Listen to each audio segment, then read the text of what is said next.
அந்த உடற்காரத்துவர் பாரதி செல்வன் அவர்களே, இந்த காரணம் இந்த சாராயம் இதற்கெல்லாம் வேலை பார்த்து கரையை தூக்கியது திராவிட மாடல் அரசு. திராவிட மாடல் அரசு நடத்தி புதிய புதிய குற்றங்கள்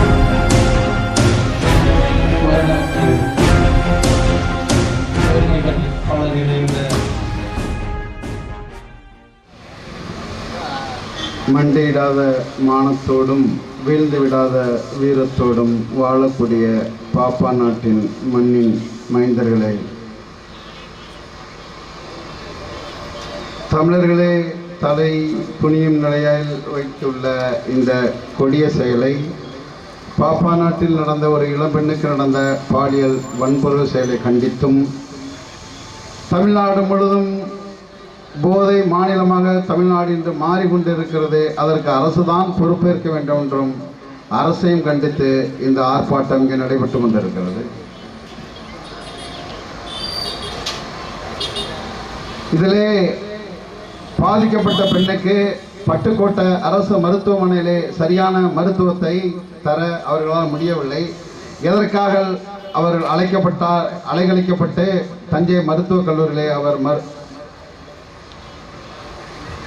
தஞ்சை மருத்துவமனை கல்லூரியிலே அவர் அனுமதிக்கப்பட்டிருக்கிறார். சரியான சிகிச்சை இதுவரை பாதிக்கப்பட்ட அந்த மகளிருக்கு சரியான சிகிச்சை இதுவரை அரசால் தர முடியவில்லை. 4 பேர் அல்ல, இன்னும் 2 பேர் இருக்கிறார்கள். அவர்களை காவல்துறை விட்டு வைத்திருக்கிறது, அவர்களை கைது செய்யவில்லை என்ற குற்றச்சாட்டும் பாதிக்கப்பட்டவரிடத்தில் வந்து கொண்டிருக்கிறது. இது எங்கோ யாருக்கோ நடந்து கொண்டது, எங்கோ யாருக்கோ நடந்து கொண்டிருக்கிறது, எப்படியோ யாருக்கோ நடந்து விட்டது, நமக்கேன் வம்பு என்று ஊரின் துயரத்தை யாருக்கோ துயரம் என்று பார்த்து கடக்கக்கூடிய மனநிலையிலே தமிழ் சமூகம் இருக்கிறது. அறத்தின்பால் வாழ்ந்த ஒரு தமிழர் கூட்டம், அறத்தின்பால் நின்ற ஒரு தமிழர் கூட்டம் போதைக்கு அடிமையாகி எல்லா சீர்கட்ட நிலையிலும் வந்து நிற்கிறது என்றால் காரணம் இந்த கேடுகட்ட அரசுதான். நினைத்து பாருங்கள், நாடு முழுவதும் மருத்துவர்கள் இன்று ஒரு நாள் அடையாள போராட்டத்தை நடத்தியிருக்கிறார்கள். கல்கத்தாவிலே ஒரு பெண் கற்பழிக்கப்பட்டு இருக்கிறாள். எங்கு சென்றாலும் எந்த பாதிப்பும் இல்லை. 6 நிமிஷத்துக்கு, அதாவது 1 நிமிஷத்துக்கு 6 பெண் பாலியல் பலாத்காரம் செய்யப்படுகிறார் என்று அரசின் குற்றப்பதிவேடு என்று சொல்கிறது. என்ன காரணம்? உச்சபட்சமா 7 ஆண்டு தான் கற்பழித்தவனுக்கு சரி, உச்சபட்சம் 7 ஆண்டு தான் சரி. 21 வயதில் ஒருவன் கற்பழித்து விட்டு செல்கிறான் என்றால் 28 வயதில் வரலாம். 28 வயதில் மீண்டும் அவன் கற்பழித்து விட்டு சென்றான் என்றால் அவன் 35 வயதில் வரலாம் என்ற சட்டம் தான் இவர்களுக்கு துணிவு இருக்கிறது. ஆனால் பெண்களை, மகளிரை, குழந்தைகளை தொட்டால் அவன் செத்து விடுவான் என்ற அச்சத்தை உருவாக்கக்கூடிய சட்டம் இருந்தால் மட்டும்தான் இது ஒழிக்கப்படும். அதற்கு நீங்கள் யாரை தேர்ந்தெடுக்க வேண்டும்? எல்லா குற்றச்செயலையும் சமரசம் செய்துவிட்டு மக்களே குடிகார மனநிலைக்கு உருவாக்கிவிட்டு எல்லா போதை பொருளும் புழங்கக்கூடிய மாநிலமாக மாற்றி இருக்கிற இந்த அரசை தான் நாங்கள் குற்றம் சொல்ல வேண்டும். வேற யாரும் சொல்ல முடியும்? எந்த அச்சமில்ல, பட்ட பகல்ல 4 பேர் 6 பேர் சேர்ந்து ஒரு பெண்ணை தொடுகிறான் என்றால் அவனுக்கு என்ன பயம் இருக்கிறது? என்ன அச்சம் இருக்கிறது? தொட்டால் வெட்டுவான் என்ற ஒரு அச்சம் இருக்கணும், அதுவும் இல்லை. நாங்கள் சாதியாக பிளவுபட்டு கிடக்கிறோம். தொட்டால் காவல்துறை அவன் நெத்தி பொட்டில் வைத்து சுடும் என்ற சட்டம் இருக்கணும். அதற்கு லாயக்கற்ற ஆட்சியாளர்களாக நாங்கள் இருக்கிறோம். பின்ன யார் பாதுகாப்பது? இந்த மகளிருக்கான பாதுகாப்பை யார் தருவது? பாரத தேசம் என்று சொல்கிறோமே, பாரத தாய் என்று சொல்கிறோமே, குற்றுயிரமாக கொலையுரமாக கற்பழிக்கப்படுகிறாள் தினம் தினம் பாரத தாய். எனக்கு முன்னாடி பேசின ஐயா கிருஷ்ணகுமார் ஐயா சொன்னாங்க, 7-8 வயது சிறுமி, 8 பேர். பெரிய கொடுமை தெரியுமா? தாத்தா, அப்பன், பேரன் 3 பேரும் சேர்ந்து கற்பழிக்கிறான். அந்த குழந்தைய வன்புணர்வு செய்கிறான். ஆலயத்தின் கருவறையில் மூலவர், உற்சவர், தெய்வம் இருக்கக்கூடிய அந்த அறையிலே அவன் செய்கிறான். 3 நாளாக 72 மணி நேரமா காஷ்மீர் பள்ளத்தாக்கிலே அந்த தந்தை தேடுகிறார் தன் மகளை, தன் 6 மகளை, 8 வயது சிறுமியை 3 நாளாக தேடுகிறார். அவர் தேடாத ஒரு இடம் இல்லை, எல்லா இடத்திலும் தேடிவிட்டார். இனி ஒரு இடம் இல்லை, எங்கே என் மகள் சென்றால் என்று தெரியவில்லை. பிறகு வருகிறது, ஆலயத்திலே அவள் வன்கொடுமை செய்யப்பட்டு கொல்லப்பட்டு கிடக்கிறாள் என்று அந்த தந்தை பதிவிடுகிறான். காஷ்மீர் பள்ளத்தாக்கு முழுதும் நான் என் மகளை தேடி அலைந்தேன். தெய்வம் இருக்கக்கூடிய இந்த கோயிலா அது நிகழும் என்று நான் அவர் உள்ளே சென்று பார்க்கவில்லை என்று தெய்வத்தை மதிப்பு கூட்டி விட்டு அவன் சென்றான். அப்படிதான் இருக்கிறது. தெரியுமா உங்களுக்கு, ஆண்டொன்றுக்கு 75,000 பெண்கள் இந்த போதையால் தாலி இறக்குகிறாள், தாலி அறுக்கிறாள். யாரோ ஒரு தாய் தன் மகனை இழக்கிறாள், யாரோ ஒரு தந்தை தன் மகனை இழக்கிறான், யாரோ ஒரு அக்கா தன் தம்பியை இழக்கிறாள். குடும்பத்தில் ஒருவன் குடிமகனாக குடி நோயாளியாக மாற்றிவிட்ட பெருமைதான் இந்த திராவிட அரசை சாரும். வேற எதுவுமே இல்லை. சட்டம் கடுமையாக்கப்படணும். அப்பதான் இதுக்கு அரபு நாட்டு எங்களுக்கு மரண தண்டனை எங்களுக்கு விருப்பம் கிடையாது. மரண தண்டைக்கு எதிரான சித்தாந்தத்தை, மரண தண்டைக்கு எதிரான கருத்தை கொண்டவர்கள் நாம் தமிழர்கள். ஆனாலும் பெண்ணை தொட்டு பாலியல் வன்கொடுமை செய்வோனை மரண தண்டையில் தான் அவனை பாட்டணும். 90 நாளுக்குள்ளே வழக்கை விசாரித்து உடனே அதுக்கான நீதியை பெற்று தர வேண்டும். இன்றைய நீதிமன்றங்கள் நீதியை தருவதில்லை, தீர்ப்பை தான் தந்து கொண்டிருக்கிறது. இங்கே எல்லோரும் மாற்றப்பட வேண்டும். சோர்ஸ் இஸ் ஸ்பாயில்டுங்கிறான். சமூகமே கெட்டு சீரழிஞ்சு கிடக்கு, சமூகமே குடி நோயாளியா இருக்கு, சமூகமே மன நோயாளியா மாறி கிடக்கிறது. இந்த சமூகத்தை தான் மாற்றத்தை தேடி இந்த பிள்ளைகள் வந்திருக்கிறோம். அமைதியா போயிட்டு காலையில் பிஜேபிக்காரங்க ஆர்ப்பாட்டம் பண்ணியிருக்கிறாங்க. பிஜேபிக்காரன் ஆர்ப்பாட்டம் பண்ணலாமாடா, உனக்கு அதுக்கு ஏதாவது சம்மந்தம் இருக்கா? நீங்க தானடா அதை முழு நேரம் தொழிலாவே செஞ்சுக்கிட்டு இருக்கீங்க. நீங்க பண்ற அங்கிட்டு கம்யூனிஸ்டுகள் நீங்க தான் கூட்டணியில் இருக்கிறீங்களே. யாரு காவல்துறை மந்திரி, யாரு முதலமைச்சர். நீங்க யாரோட கூட்டணி இருக்கிறீங்க? அவங்களோட தான் இருக்கிறீங்க. நீங்க ஆர்ப்பாட்டம் பண்றீங்க. இந்நேரம் காவல்துறை அதுக்கான நீதியை பெற்று கொடுக்கணும். சார்ஜிட்டுன்னு ஒரு வாரத்தில் போடணும். எல்லாமே என்ன சொல்றாங்கன்னா, கஞ்சா இங்கே பாப்பநாட்டில் கூடுதலாக புழங்குது அப்படின்னு. காவல்துறை மட்டும் நம்ம குற்றம் சொல்லி பயன் இல்லை. பொது சமூகம் படி மாறி இருக்கு. இதை மாற்றணும். அதனால தான் அடிப்படை மாற்றம், அரசியல் மாற்றம், அமைப்பு மாற்றம் என்ற மாற்றங்களை முன்னிறுத்தி நாம் தமிழ் கட்சி உங்களிடத்தில் வந்து இருக்கிறது.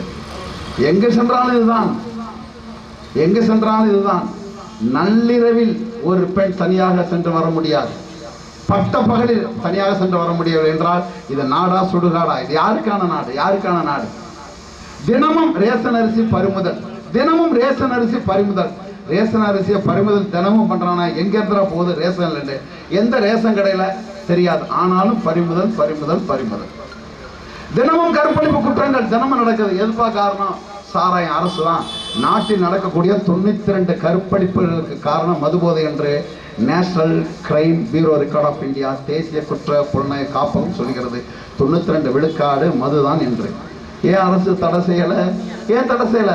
அரசுக்கு அதில் வருமானம் இருக்கிறது. அரசுக்கு வருமானம் இருக்கிறது. இந்த மக்களை நோயாளியா மாட்டிக் கொண்டிருக்கிறது.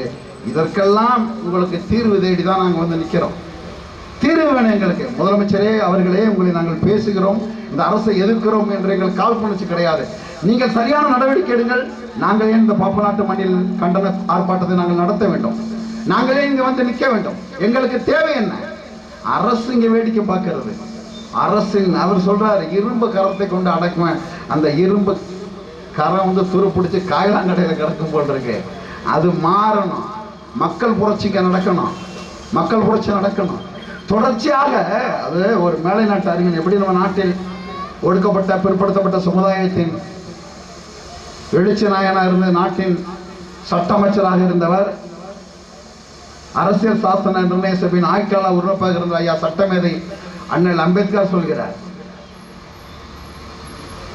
எல்லா சிக்கலுக்கும் தீர்வு ஒண்ணுதான், அது அரசியல் ஆட்சி அதிகாரம். அந்த ஆட்சி அதிகாரம் இருந்தால் அத்தனை மாற்றப்படும். அப்படி ஒரு அதிகாரம் எங்கள் கையில் இருந்தால் இந்த நிலைமை இங்கே நடந்திருக்குமா? குற்றவாளிகளை பிடிக்கக்கூடிய காவல்துறையை உருவாக்குவதல்ல ஒரு முதலமைச்சர் ஒரு அரசின் கடமை. குற்றமே நடக்காத ஒரு காவல்துறை இங்கே உருவாக்கி வைக்க வேண்டும். குற்றமே நிகழாத ஒரு சமூகத்தை இங்கே படைக்க வேண்டும். அதுதான் கனவாக இருக்க வேண்டும்.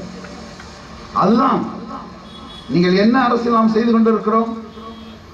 என்ன துயரங்கள், எத்தனை துன்பங்கள், எத்தனை சிக்கல்கள், எது நடந்தாலும் காசுக்கு வாக்களிக்கக்கூடிய ஒரு மனநிலையில் நாம் வந்து விட்டோம். முன்னெல்லாம் ஊர்ல எல்லாம் யாரும் மந்திரியோ எம்எல்ஏவோ ஒன்றிய செயலாளரோ மாவட்ட செயலாளர் திருடுன்னு சொல்லி வளர்த்தாங்க. இப்ப என்ன சொல்றான்? சர்டிபிகேட் கொடுக்குறான். செட்டில் ஆயிட்டாரு, நல்லா செட்டில் ஆயிட்டாரு, பக்காவா செட்டில் ஆயிட்டாரு, ஒரு முறை தான் ஒன்றிய சேர்மனா இருந்தாரு, வெல் செட்டில்டு. திருட்டு போயிருக்கு சர்டிபிகேட் தரக்கூடிய இடத்துல தமிழ் சமூகம் மாறி வந்து நிற்குது. இதுக்கெல்லாம் ஒரு தீர்வு தான் இருக்கு. நீங்கள் நல்ல அதிகாரத்தை தேர்ந்தெடுக்க வேண்டும். உங்களை ஆளக்கூடிய ஆட்சியாளர்கள் யார் என்பதை நீங்கள் பார்க்க வேண்டும். இந்த பிள்ளைகள் என்ன அரசியல் இவர்கள் பேசுகிறார்கள் என்று பார்க்க வேண்டும்.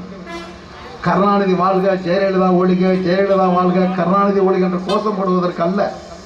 என் சாதி பெரியது, உன் சாதி பெரியது, நான் பெரியவன், நீ பெரியவன் அல்ல.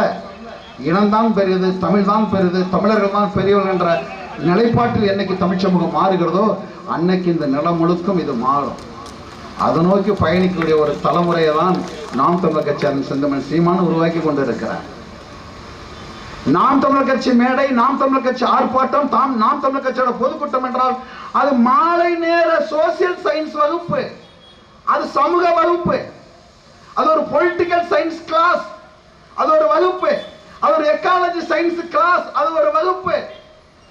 அப்படி ஆகச்சிறந்த கல்வியாளர்களும் ஆகச்சிறந்த சமூக போராளிகளும் தான் இந்த கட்சியில் இருக்கிறோம். எங்களுக்கு வலிமை தாருங்கள். இந்நேரம் பயப்படுவோம். நாம் தமிழர் ஆட்சி இருக்குடா, தொட்டா சிக்கலாயிரும் பயப்படணும், அச்சத்தை ஏற்படுத்தணும். அப்பதான் அது அடங்கும். வேற எதுக்கு ஈழத்துல இது மாதிரி சிக்கல் இருந்துச்சு. தலைவரிடத்துல ஈழத்துல பாலியல் சீண்டல் இருந்தா முடிஞ்சு. பங்கர்ல கிடப்பான், இருட்டு அறையில கிடப்பான். ஜென்மத்துக்கு அந்த சிந்தனை வராத அளவுக்கு தண்டனை கொடுத்து வெளியேற்றுவாரு. தொட்டதுக்கு பாலியல் வன்புறவு செஞ்சா மரண தண்டனை. அரபு நாட்டை போல் மரண தண்டனை ஈழத்திலே எண்ணுயிர்களை பிரபாகர் நிகழ்த்தி காட்டினான். பயப்படுவான். பார்வையில் பெண்ணை பார்ப்பான், ஆக்சிடென்ட் பார்வை, அடுத்த பார்வை தலையை கீழே போட்டு போயிட்டு இருப்பான். அப்படி ஒரு சமூகத்தை படைக்க வேண்டும் என்றால் அது ஆண் மகன் கையில் ஆட்சி அதிகாரம் இருக்க வேண்டும். அப்பதான் சாத்தியம், இல்லைன்னா சிரமம். ஒவ்வொரு தாயை நம்ம ஆண்கள் இப்படி பேசுறோம். பெத்த தாயோட மனநிலை என்னவாக இருக்கும்? பெத்த தாயின் மனநிலை என்னவாக இருக்கும்?